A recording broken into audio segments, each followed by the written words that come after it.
Hello, everyone. Today we'll continue talking about Descartes, and we'll look more carefully on his Discourse on Method.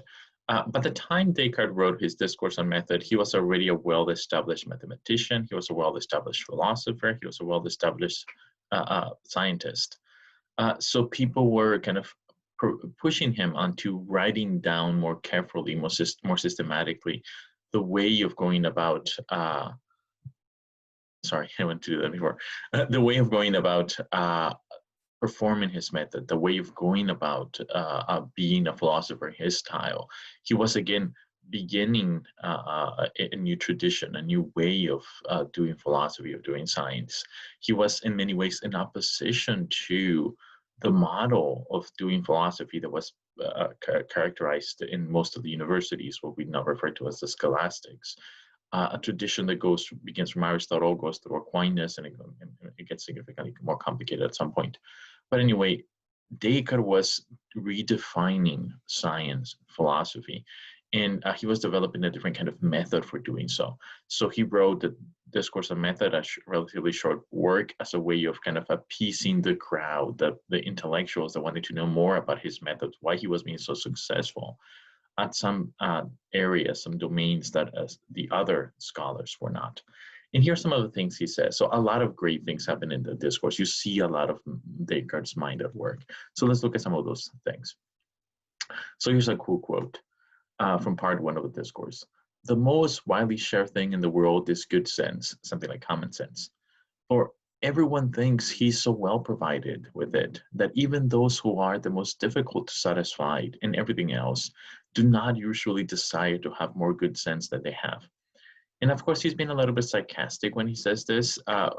He's pointing out that much like that since the time of Socrates, people are very confident. People think they know things that matter.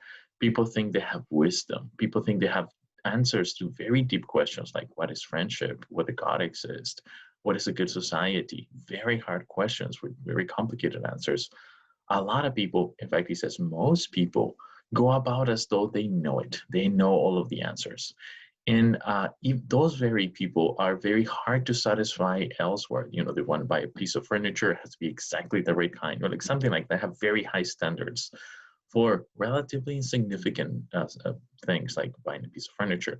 And yet the thing that should matter the most, namely their ability to comprehend reality, their wisdom, their ability to develop, moral conscience, their philosophical skills, intellectual virtue, and so on, those things that matter more for they define the self, most people seem to not care too much about that. They seem to act as though they already know. So they're foolish enough to not even care about asking the questions. So Descartes is pointing out, hey, look around, people behave this way. Beware of the easy temptation not to question the tradition that you were brought up in, to simply assume that whatever philosophical answers you were fed by the tradition we're brought up in are the right answers. Think about it, reflect upon, inquire, develop your wisdom, don't just perpetuate a tradition. So he continues. The greatest minds are capable of the greatest vices as well as the greatest virtues, and those who proceed only very slowly, if they always stay on the right road, are capable of advancing a great deal farther than those who rush along and wander away from it. So here's kind of the philosophical insight. Philosophy as the art of thinking well, as the kind of steady pursuit of truth, the steady advancement in acquiring truth, has to be a slow process. It's the art of thinking slow. People very naturally move very quickly through deep answers to questions, hard questions. And people generally make very hasty judgments very quickly on the basis of very thin evidence. To be a good scientist, to be a good philosopher, is to take it slow, to take a step back, to slowly think, to carefully articulate, to carefully investigate the answers to those deep questions. Take it slow so you don't err, so you don't make a mistake, is the philosophical caution here. So here more description of Descartes. As for myself, I have never presumed that my mind was anything more perfect than the ordinary mind. He's kind of exaggerating. Of course, he's smarter than the average man. But there's this point, there's this real point. Humility is the mark of a true philosopher. Beware of the confident man. If you meet someone who claims to know so much about so many subject matters, has this kind of overconfidence that easily dismisses opposing opinions, beware of that. That's a mark of foolishness, not a mark of wisdom. The more intelligent person, the more well, educated person realizes the complexity of issues, realizes the credibility of alternative perspectives. The real intelligent person is humble and recognizes the limitations of their knowledge. So when you have an overconfident person, it's a red flag. It's always a red flag. The true, insightful, knowledgeable expert is cautious, is careful, is nuanced, and Descartes is pointing that out. So it's a good rule. My design here is not to teach the method which everyone should follow in order to reason well, but only to reveal the ways in which I have tried to conduct my own reasoning. So even the way in which he presents his method for doing philosophy and science, he has this cautious, he has this humility. Hey, this is what I've been trying to do. Try it yourself. If it works, great, and if not, try something else, right? So he's not dogmatic at all. He's very kind of humble and tentative, and he's trying to lead the way in a very kind of non-dogmatic way. So again, a mark of a good thinker.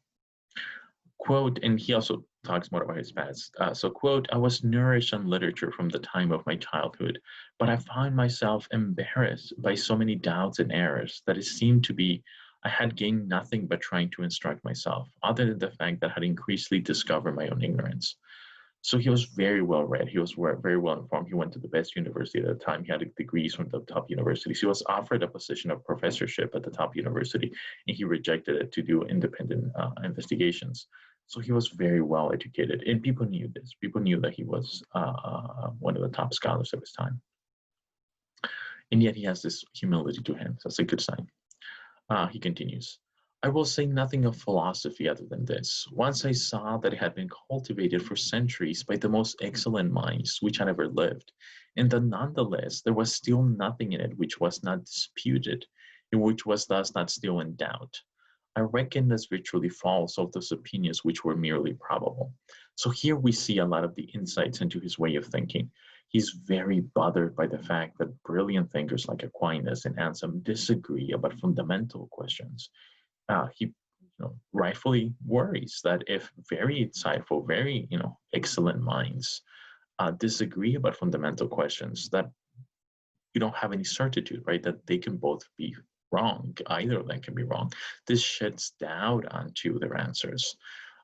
So Descartes is very bothered by that. He wants certitude, not merely probabilistic, not merely fallible claims or justifications. Quote, then, as for the other sciences, since they borrow their principles from philosophy, I judge that nothing solid could have been built upon such insubstantial foundations. So in Descartes' time, there was such a thing as first philosophy, the philosophy that ground the credibility of the empirical sciences. That seems alien to our thoughts, but he's working in that milieu. He's working in that kind of way of thinking about philosophy, the relation between philosophy and science. And he's a participant of it. He's going to give us a first philosophy, a philosophy that grounds the credibility of the empirical sciences. Quote, and I always had an extreme desire to learn and distinguish the true from the false, to see clearly in my actions and proceed with confidence in this life. So deep down, he's a philosopher. He has an earnest, deep desire to know the truth. It's always a good sign. He continues, thus, I gradually freed myself of plenty of errors, which can obfuscate our natural light and make us less capable of listening to reason. For Descartes, the expression natural light is a technical one. The natural light is the reason operating adequately. When the natural light shines upon something, there's a metaphor for saying you use your reason adequately and you see the truth of the thing you're talking about. Like A equals A. If you comprehend what that means, 2 plus 2 equals 4. If you comprehend what that means, the natural light shines upon it, meaning that while in the grip of understanding what those things are, you see using your reason the necessary truth of the thing you're grasping. And he points out many times our ability to reason is obfuscated, is blocked, is colored, is made worse off by a lot of assumptions, a lot of prejudices that we have, that we adopted as we were growing up, things that were passed on by our tradition that are false, that people just assume and say without questioning. So, I mean, he tells this story about his personal journey, but at some point he reaches the rules for thinking, the rules for building a good science, building a good philosophy. And here's the main one. Here's the first one, which is the kind of the foundation of his philosophy. And here's what he says. The first rule was that I would not accept anything as true which I did not clearly know to be true.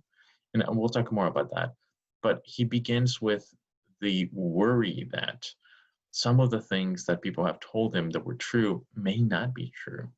The rampant disagreement about religious matters, about philosophical matters, about political matters, that widespread disagreement illustrates that there's doubt, that people can be mistaken, and surely they're incompatible positions, so some have to be mistaken. So he takes the approach, he takes the rule of dismissing the things that could be wrong to try to attain something that has to be true, that it's clearly known to be true. And he thinks this means the same thing. Quote, that is to say, I would carefully avoid being overly hasty or prejudiced, and I would understand nothing by my judgment beyond what presented itself so clearly and distinctly to my mind that had no occasion to doubt it. So the way he presented this, he calls his first rule. He thinks, on the one hand, avoid possible errors. In the opposite side of the same coin is assent to believe only things which are so clearly and distinctly presented to your mind that it is impossible for you to doubt. And he thinks that's just one rule, but I want to separate those two separate sides of the same coin shortly. Here's the second rule, and the subsequent rules are not as important for his major project, but they're also worthy of note. The second rule was to divide each difficulty which I examine into as many parts as possible to resolve them. Begin with the simple problems, break down the complex problems into simple ones, and address those first. The third was to conduct my thoughts in an orderly way, beginning with the simplest objects, the ones that easiest to know. So gradually climb up to the knowledge of the most complex. This feels like the second rule. Let's break down the first rule, though. That's the main part. There are two aspects or two sides of the same coin. Let's give them labels. The first side of the coin, I'm going to call methodological doubt. The Cartesian scholars call this methodological doubt. And it says it's a rule for thinking. It's a rule for engaging in inquiry. Withhold dissent from any belief which is subject to the slightest doubt. If you have beliefs and you inquire upon them, you look upon the edifice of knowledge that has been given to you, you realize that a lot of the beliefs you have, a lot of the beliefs that have been handed to you are subject to doubt. They could be false. Here's what the rule says. Think about those. Once you identify one belief and you realize that it can be false, withhold dissent. Do not believe it. I mean, don't deny it, but do not believe it. Why? Because it could be false. And this in general is a very bad rule for acting, right? For acting in the world, for being an agent, for making decisions, getting married, doing things like that. You can't, in fact, live this way. So there's not a rule for living. You must take risks in life, otherwise you can't live. This is not a rule for living. This is a rule for inquiry, for trying to find certain truth, for trying to attain the kind of knowledge that cannot be mistaken.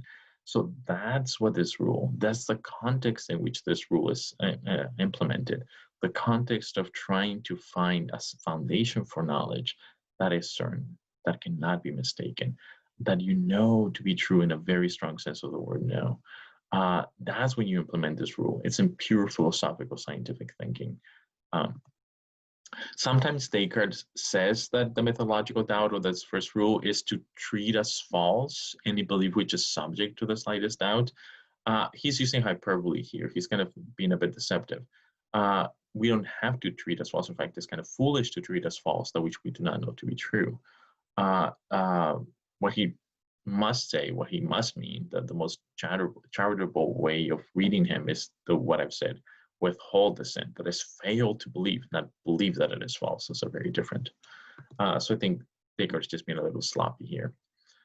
Um, why do this? Well, here's one of the greatest benefits. The greatest benefit of methodological doubt or endorsing this rule is that it frees us, or it helps us to be freed from our preconceptions, from our biases, from our prejudices. In Descartes things, a great source of error comes from those prejudices, from those dubious assumptions that we never subject to question. We just assume them because we hear them, we act as though they're true, and we just go about our daily lives without thinking about whether or not our assumptions about religion, about politics, about morality, about science, about philosophy, whether or not those things are true.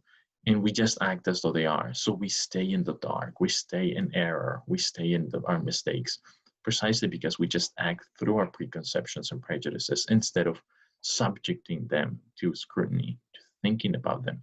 Once we start thinking about them, then the methodological doubt is a great way of identifying the prejudices that can be mistaken, and then abandoning those, trying to attain truth. By this means, by using the methodological doubt, truly indubitable foundations for the edifice of knowledge can be found. The point of this exercise is precisely to find beliefs that are certain, that must be true, and doing so for the sake of knowing reality, building our beliefs on foundations that are not fallible or shaky or doubtable, that could be false. So here's the question. Is this a good method for reasoning? Why or why not? Think about that. Of course, Descartes thought it was, and a lot of things are going to follow from this, but like, take a step back, ask yourself, is this a good way of reasoning in inquiry itself? Let's look at the other side of the coin, the other side of what he's calling the same rule. I'm going to call this Descartes' rationalist principle. And it's a principle not about withholding assent, but about believing. So the one side of the coin is, in these cases, when there's some doubt, do not believe, right? It's a principle for not believing. This is a principle for believing. That's why I'm separating them.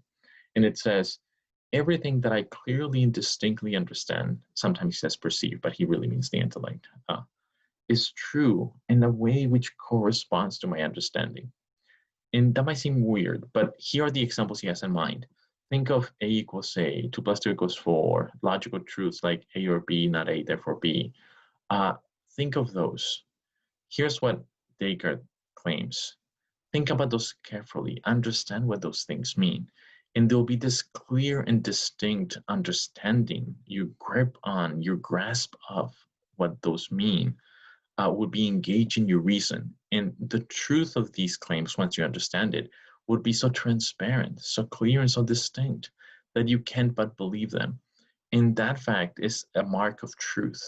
It is a mark of truth that you, when your intellect is purely engaged in these activities of grasping and understanding these truths, it grasps them in such a clear and distinct way that you cannot but assent to them, that you just see that they have to be true. And that is the way of marking some beliefs as necessary, as incapable of being doubted. It is a way of knowing when you have attained certitude, when as a way of knowing when you have attained knowledge that cannot be mistaken. So this is a positive rule for identifying cases in which we do know, in cases in which you do know something. So it is this principle that enables Descartes to go from epistemic claims, that is claim about justification, to claims about reality in the world.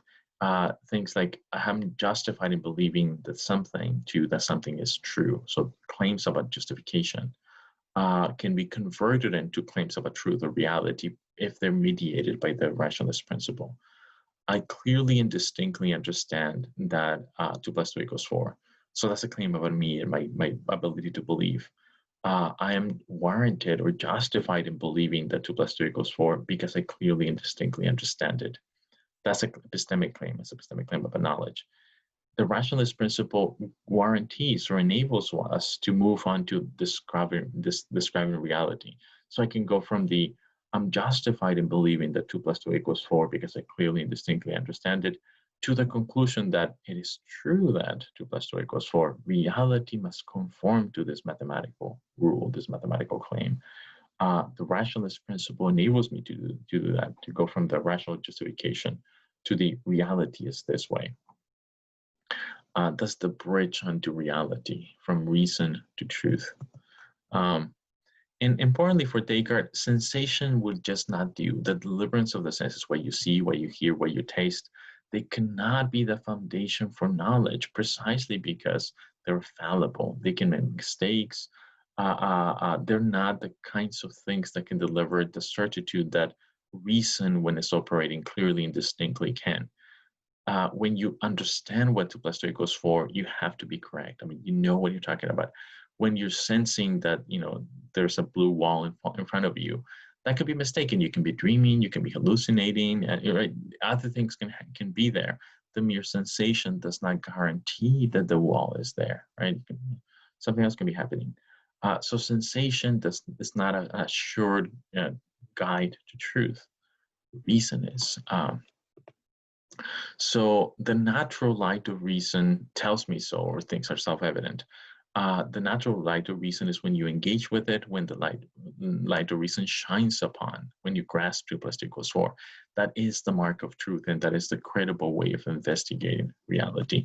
Or a different way of saying the same thing is that I cannot doubt that it is so. Well, the light of reason shines upon it. When I grasp that 2 plus 2 equals 4 and I really understand what that means, I cannot at the same moment doubt that it is true if I understand what it means, because it's so obviously true, it's so necessarily true, and my reason grasps that. So these are the foundations, the methodological foundations for Descartes' philosophical project. So let's end here. I'll see you next time.